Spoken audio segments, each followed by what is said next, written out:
అలా పిల్లలతో కొంత సమయం స్పెండ్ చేసిన తర్వాత శ్రీముఖలింగం నుంచి అయితే స్టార్ట్ అయిపోయాను.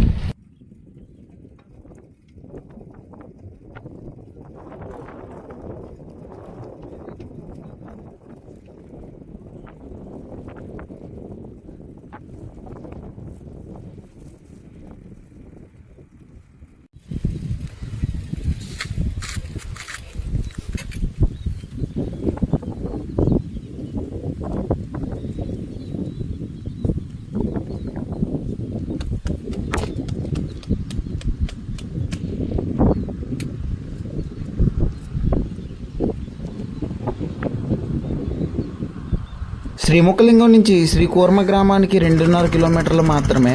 వెళ్ళే దారి మొత్తం బోర్డులు ఉంటాయి, ఎక్కడి నుంచి ఎటు తిరగాలనేది క్లియర్గా ఉంటుంది.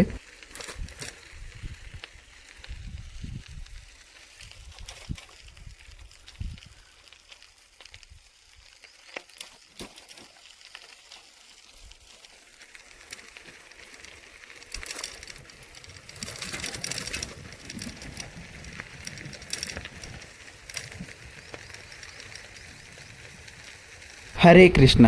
స్వాగతం శ్రీ కూర్మ గ్రామం.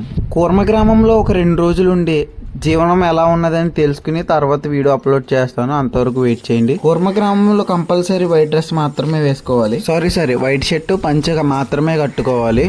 ఇది వాళ్ళ రూలు.